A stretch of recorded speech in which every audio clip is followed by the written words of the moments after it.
Hello everyone, this is the Metaphysical MGTOW Griffin Red, and the name of this video will be called The Jehovah's Witnesses, Its History and My Experience. I've decided to do this video because, like I implied in the name of the video, it's about its history and my experience. Before I arrived at the area where I'm at in my life at the current moment, as a child, I was raised in the Jehovah's Witness cult movement or whatever. And even as a child, even though I was kind of forced to be in it because my mother, I had a domineering mother, and she was the one that wanted to be a part of that bullshit, not me. It was just something in the back of my mind that kind of always told me that this whole Jehovah's Witness thing, it's just something just not right about it. So, without any further ado, we're going to get into it. For those of you who don't know, the Jehovah's Witnesses was found in the 1870s by a man by the name of Charles Taze Russell. Now, Charles Taze Russell actually used to go run with an Adventist organization, and there was a falling out, so he decided to print his own magazine, which was called Zion's Watchtower. So what a lot of Jehovah's Witnesses don't know is that their roots and origins actually started with the Seventh-day Adventist. A lot of people do not know this. So, upon doing his own, starting the Watchtower publication or whatever, Charles Taze Russell and the organization, or this group that he started and whatnot, had made a lot of failed prophecies concerning Christ's return. One of them was 1874, where they claimed that Christ had came invisibly, and 1914 they were prophesied again, 1925, and then 1975, which is the most recent one that has actually been which is a historic fact. So they are guilty of, basically, this organization is a false prophet, and I'm gonna have to make this a two-part video due to the fact it's I'm gonna provide you guys with a lot of information on the Watchtower organization, its history and everything, and the next video, which would be the part two, will be my my experiences that I've had being in this organization and things of that nature. So the first, like I said, the first Watchtower president, Charles Taze Russell, broke off from the Adventist teachings of Nelson Barber, and started his own publication. So, he had basically said that the end would come in 1914. So, as we know, 1914 came here and left. No end of the world. Now, upon this prophecy blunder or whatnot, the thing with this organization, they try to tell you that it's that there's a lot of new. Whenever they tell you something's wrong or they've been wrong in the past, they'll tell you that it's just new light or whatnot. But really, in all actuality, it's actually a flickering light, which is pretty much it flips on and off and everything like that. So I have a list of prophecies that were passed down or that were quoted by the Watchtower and Russell and a lot of his literature. All right. It says 1879. Christ came in the character of a bridegroom in 1874 at the beginning of the gospel harvest. Zion's Watchtower, October 1879, page 4. And let's see here. In 1894, it says, "We see no reason for the change in the figures, nor could we change them if we would. They are, we believe, God's dates, not ours. But bear in mind that the 1914 is not the date for the beginning, but for the end of the time of trouble." Watchtower, July 15th, 1894, page 266, page 1677, the reprints. 1897, complete destruction of the powers that be of this present evil world, political, financial, ecclesiastical, about the close of the time of the Gentiles, October AD 1914. Charles Taze Russell's Studies in the Scriptures, number 4, page 622, 1897. 1903. When Uranus and Jupiter meet in the humane sign of Aquarius in 1914, the long-promised era will have made a fair start in the work of setting man free to work out his own salvation, and will ensure the ultimate realization of dreams and ideals of all poets and sages in history. Zion's Watchtower, May 1st, 1903. Page 130, 131, page 3184 in the reprints. 1904. According to our expectations, the stress of the great time of trouble will be on us soon. Somewhere between 1910 and 1912, culminating with the end of the times of the Gentiles, October 1914. The New Creation, Studies in the Scriptures, Volume 6, page 79, page 579, 1904. 1908. True, it is expecting great things to claim, as we do, that within the 26 years, all present governments will be overthrown and dissolved. The time, from the book The Time is at Hand, 1889, the 1908 edition, page 99. 1914. Even if the time of our change should not come within 10 years, what more should we ask?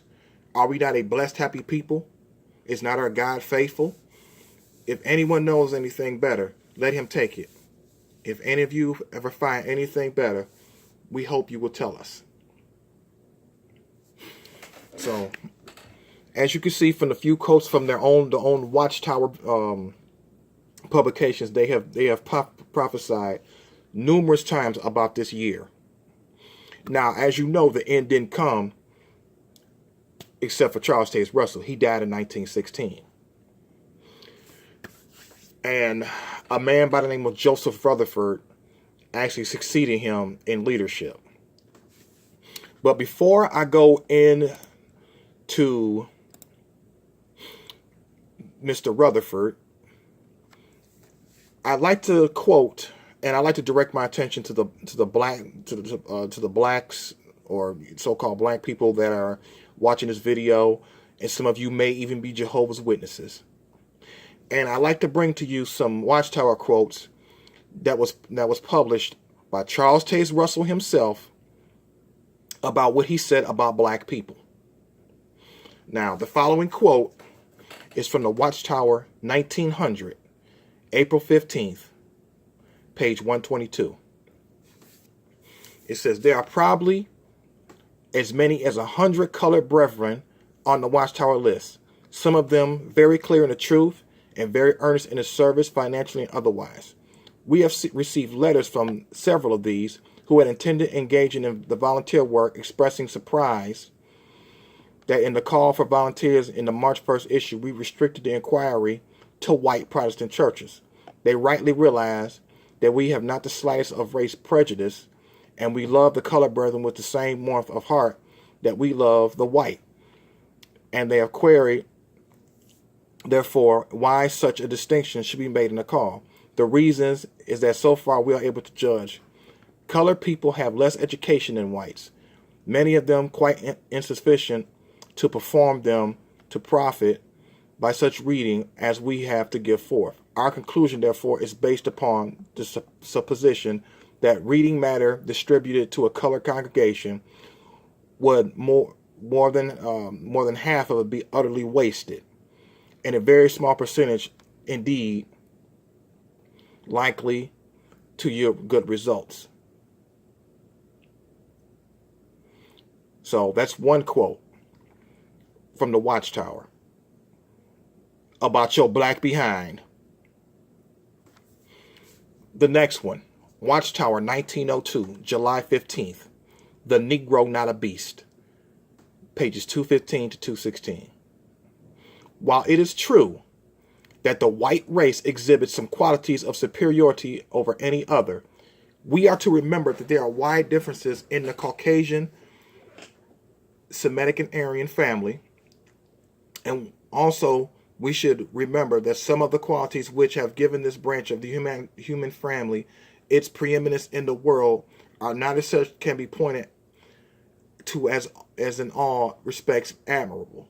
The secret of the greater intelligence and aptitude of the Caucasian undoubtedly in great measure is to be attributed to the commingling of blood amongst its various branches. And this is evidently forced in large measure by circumstances under divine control.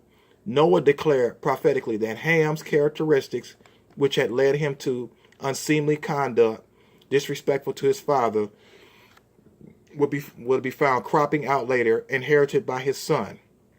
And prophetically he told that this degeneracy would mark the posterity of Canaan, degrading him, making him servile. We are not able to determine to a certainty that the sons of Ham and Canaan are the Negroes, but we consider the general view as probable as any other. And here's one that should really raise some eyebrows and start to raise some questions for anybody black that's in this Jehovah's Witness religion. It's from the Watchtower of 1914. The Watchtower of 1904, February 15th, pages 52 and 53. Can the Ethiopian change his skin? What the Ethiopian cannot do for himself, God could readily do for him. The difference between the races of men and the differences between their languages have long been arguments against the solidarity of the human family. The doctrine of restitution has also raised the question: how could all men be brought to perfection, and which color of the skin was original? The answer was now provided. God can change the Ethiopian skin in his own due time. Professor H.A. Edwards, superintendent of schools in Slater, Missouri, has written for the public press an elaborate description of how Julius Jackson of New Frankfort, Missouri, a Negro boy of 9 years, began to grow white. In September 1901, he is now fully 9/10 white. He assures us that this is no whitish skin disease, but that the new white skin is as healthy as that of any white boy, and the changed boy has never been sick and has never taken medicines.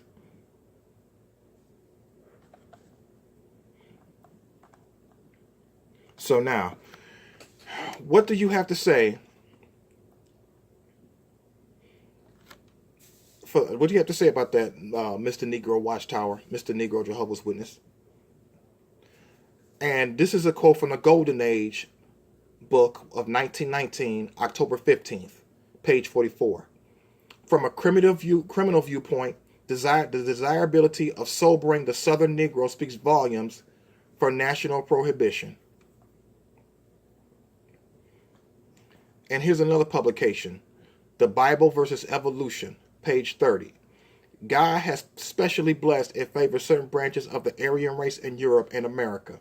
but the fact that the white race has been more abundantly blessed with the light of the gospel than others is not to be understood to signify that when members of other races heard and appreciate the gospel, they were repulsed or rejected by the Lord.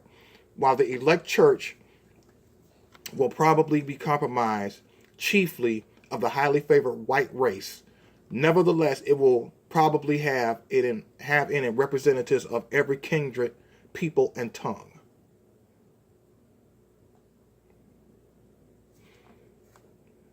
And this is from the golden age in the book in the years 1929, July 24th, page 702. Is there anything in the Bible that reveals the origin of the Negro? It is generally believed that the curse which Noah pronounced on Canaan was the origin of the black race.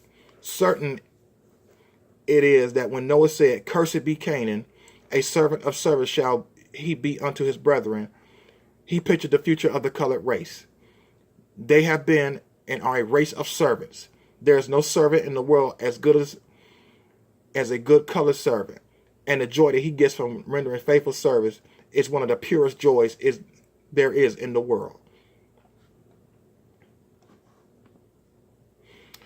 Awake magazine, 1953, October 8th, page 6. This is what they had to say about South Africa. South Africa's whole color policy is conditioned by this fact and this fear. 80% of her population is black. If the color bar is breached, what new dike can stop a black flood from overflowing and destroying the civilization with which white men have displaced the wilderness?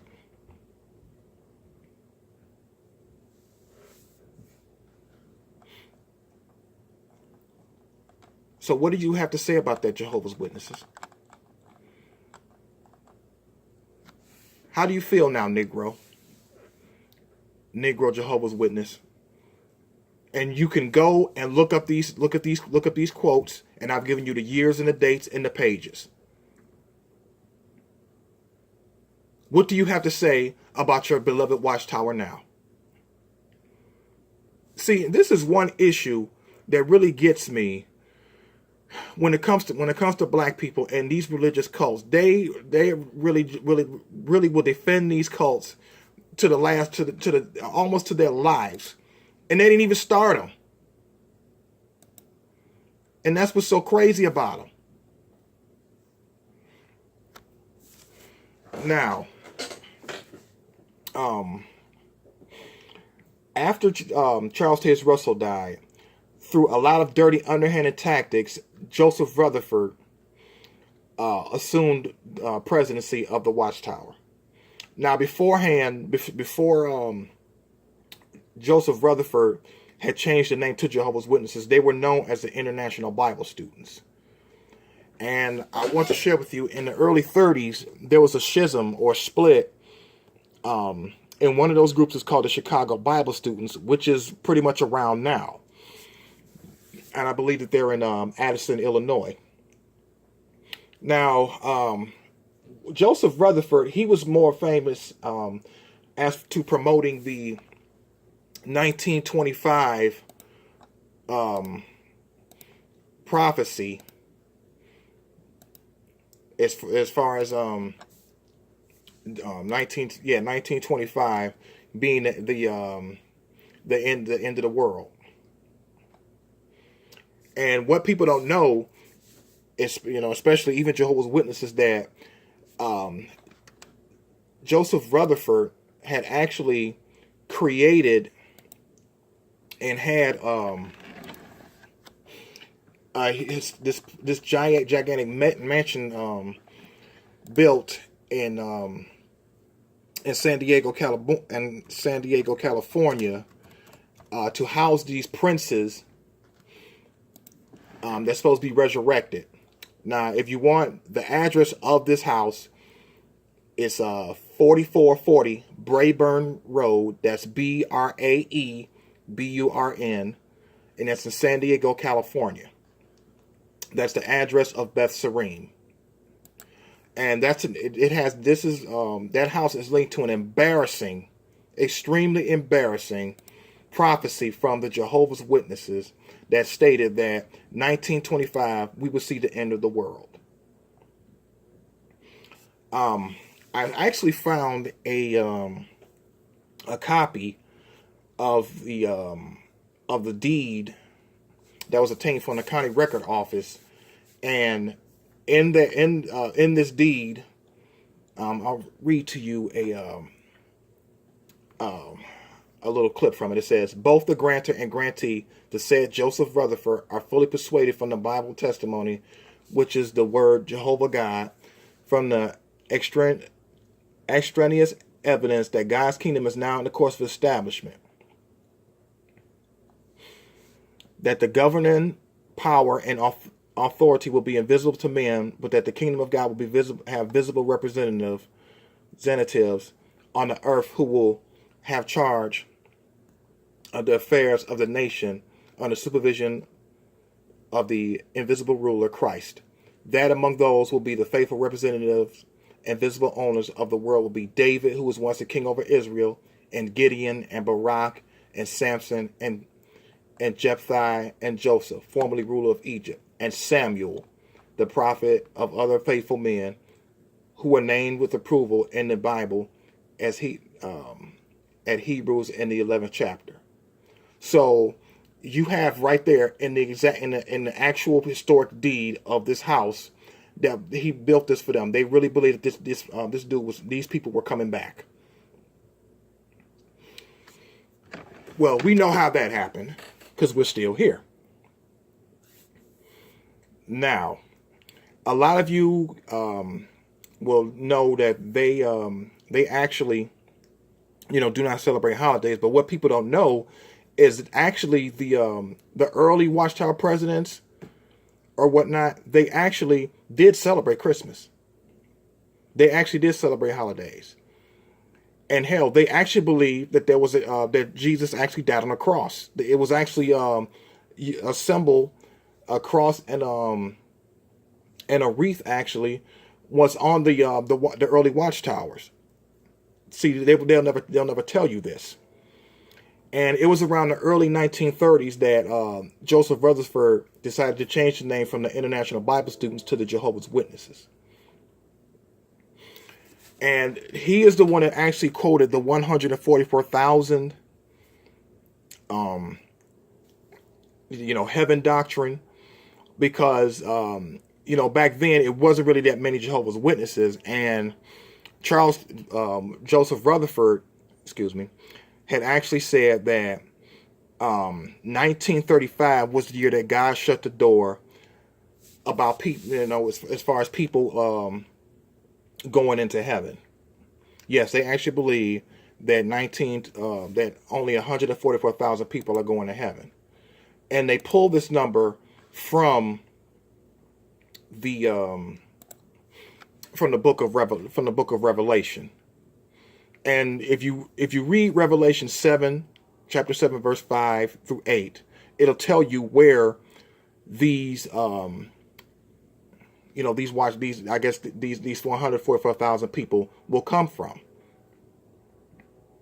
Now, the third president of the Watchtower, his name is Nathan Knorr. Now, under Nathan Knorr's presidency, I believe it was in the early 1960s that the New World Translation of the Holy Scriptures was bought, which is their Bible, was bought into, it was bought into existence. And as you know, if you're like me, you know that Bible has several mistranslations, and it was deliberately designed to support Watchtower ideology. And as you know, Nathan Knorr, I believe, was the one that's responsible for the 1975, which is for the 1945 failed Watchtower prophecy. And the thing is, people actually sold their homes and held off, having children and families and everything, because they really believed that the ending was coming. in 1975. You can actually Google this, and it will show you that these people actually made this prophecy, and it didn't come true.